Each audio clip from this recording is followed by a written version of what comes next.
If your houseplants are yellowing, drooping, or barely hanging on no matter what you try, you are not alone. Millions of plant owners across the country deal with the exact same frustration every single year. You water them, you give them light, you repot them, and still nothing seems to work. But here is the thing most gardening channels will never tell you. The problem almost never comes down to watering or sunlight.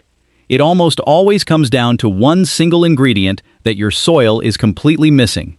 Today I am going to walk you through exactly what that ingredient is, why it works, how to use it correctly, and how it applies not just to houseplants, but to your lawn and garden as well. By the end of this video, you will have everything you need to turn a struggling plant collection into something that genuinely looks like a jungle. So if you are finding this helpful already, go ahead and hit that like button, subscribe to the channel, and share this with a friend who is struggling with their plants. Let us get into it. The ingredient is worm castings, and before you click away, hear me out because this is not your typical gardening tip. Worm castings are the byproduct of red wiggler worms processing organic matter through their digestive systems. What comes out the other end is one of the most nutrient-dense, biologically active soil amendments ever studied by agricultural scientists. The reason most plants are struggling is that modern potting mixes and garden soils are biologically dead. They have been sterilized, processed, and stripped of the microbial life that plants actually depend on to absorb nutrients. Even if you are fertilizing regularly, your plants may not be able to take up those nutrients because the beneficial bacteria and fungi that facilitate that process are simply gone from your soil. Worm castings solve this problem at the root level because they are loaded with beneficial microorganisms, enzymes, humic acids, plant growth hormones, and a balanced ratio of nitrogen, phosphorus, and potassium in a slow-release form that plants can actually use.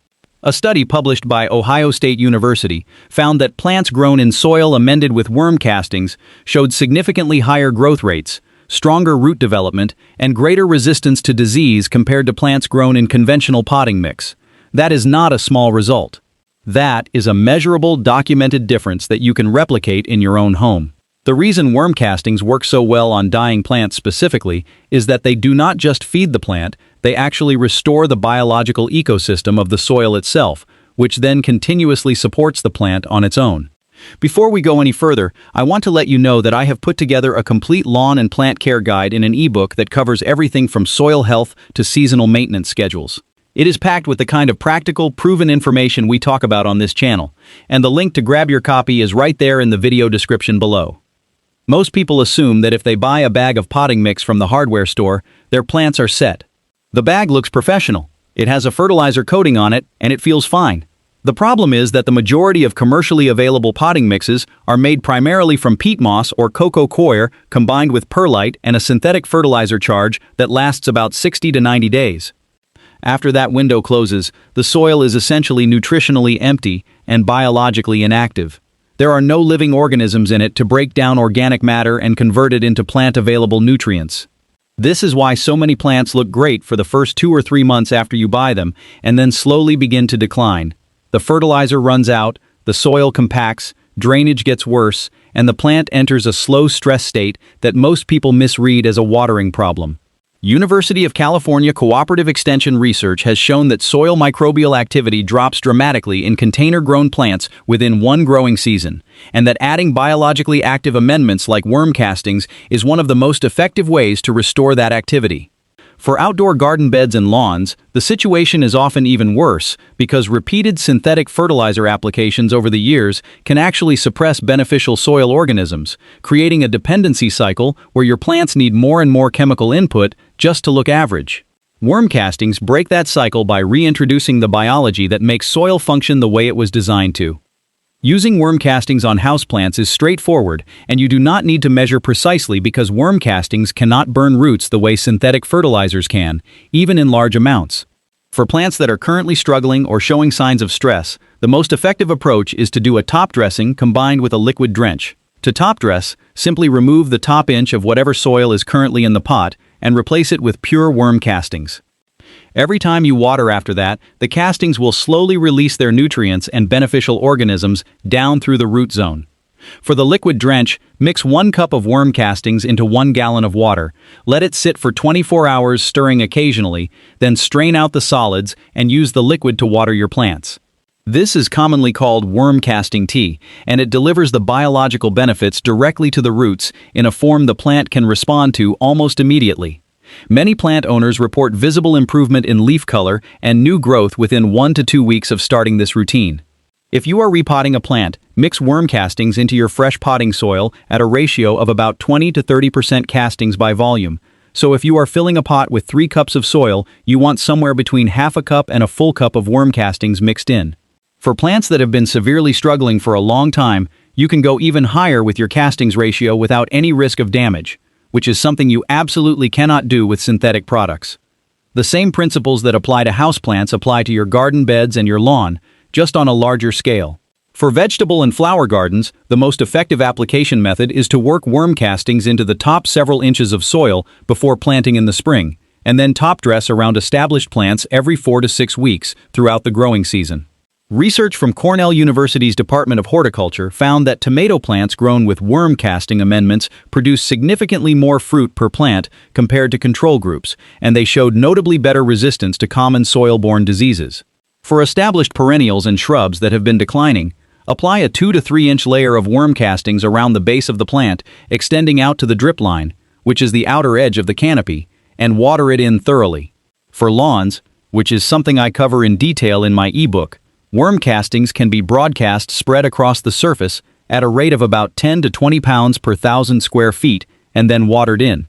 The results are slower to show than in containers because you are working with a much larger biological system, but over the course of one full growing season, most homeowners see a measurable improvement in grass color, density, and drought tolerance.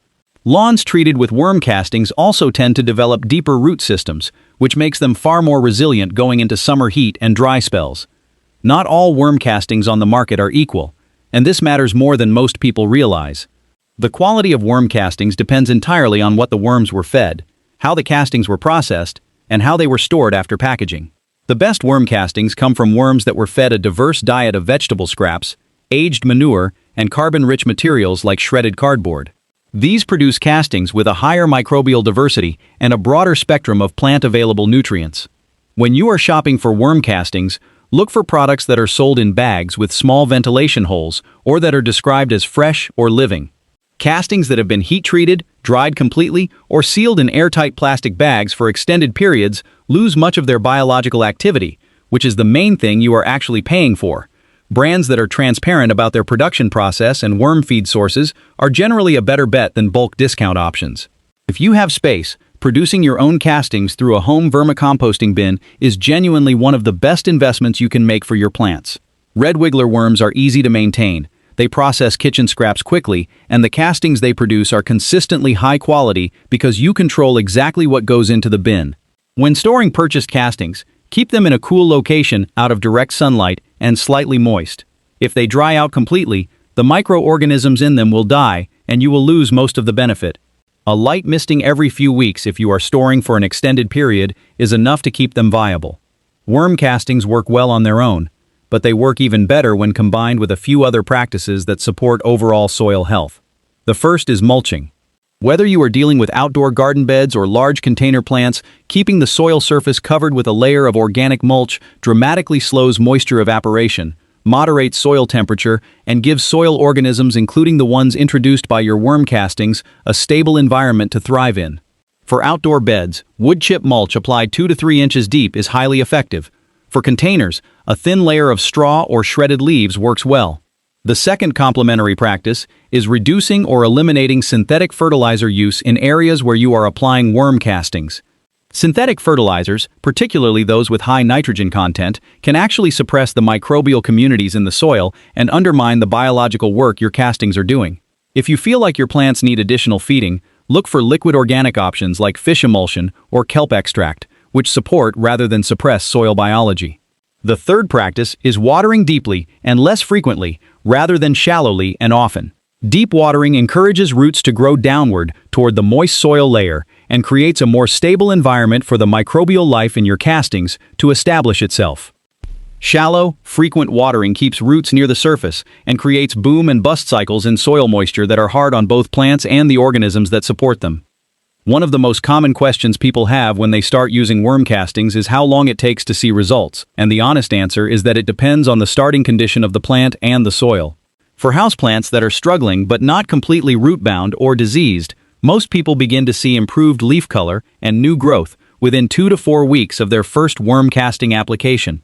For plants that have been severely stressed for an extended period, recovery can take a full growing season because the plant needs time to rebuild its root system before that energy translates into visible above-ground growth.